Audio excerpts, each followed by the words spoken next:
ανακοινώσω ένα θέμα το οποίο εντόπισα σήμερα, το κατά τη γνώμη μου ένα πάρα πολύ σοβαρό θέμα. Δεν είχα την τύχη να έχω εντοπίσει το θέμα αυτό μέχρι πρόσφατα.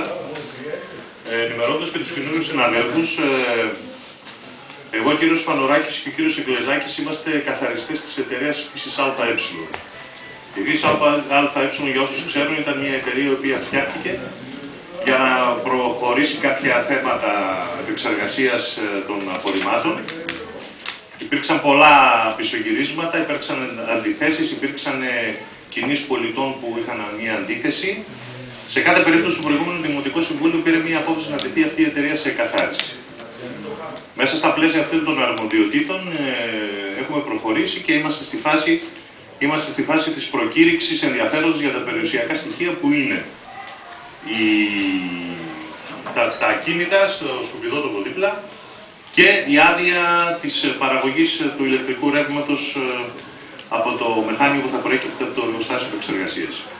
Σήμερα λοιπόν έμαθα ότι ο κύριος πρόεδρος της ΔΕΙΑΞ και ο κύριος Τσέπελης ζήτησε από τους άλλους καθαριστές να εξετάσουν το θέμα του να μην ελήξει η φύσης, γιατί λέει έχει προχωρήσει σε συζητήσεις με τους προέδρους των ΔΕΙΑ της Κομοτηνής και της Δράμας για να προχωρήσει η εταιρεία αυτή σε επεξεργασία της λιματολάσπης. Θυμίζω ότι ο βιολογικός καθαρισμός της Ξάνθης αυτή τη στιγμή έχει ένα υποπροϊόν που λέγεται λιματολάσπη και το οποίο εγώ προσωπικά δεν ξέρω πού καταλήγει και με ποια επεξεργασία. Σε κάθε περίπτωση αυτό είναι ένα φοβερά σοβαρό θέμα για όσους το καταλαβαίνουν.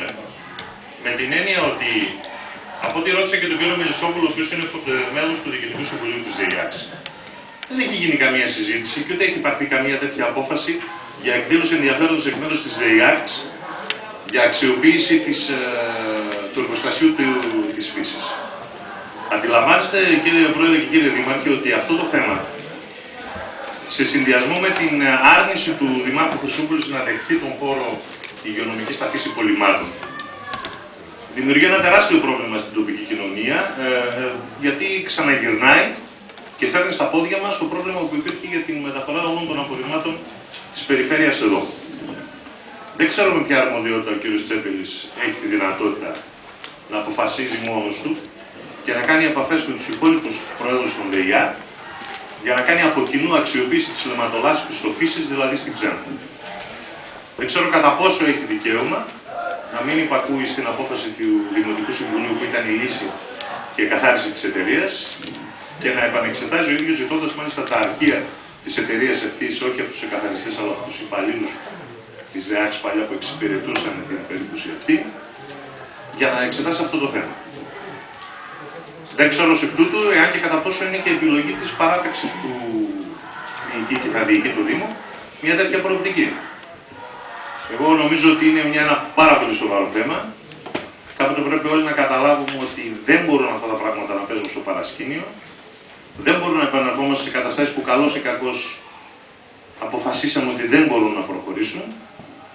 Και εγώ θα ήθελα, κύριε Πρόεδρε και κύριε Δήμαρχε, εάν δεν το γνωρίζετε το θέμα, να ενημερωθείτε από τον κύριο Τσέπελη για να μας κάνετε μια σχετική ανακοίνωση.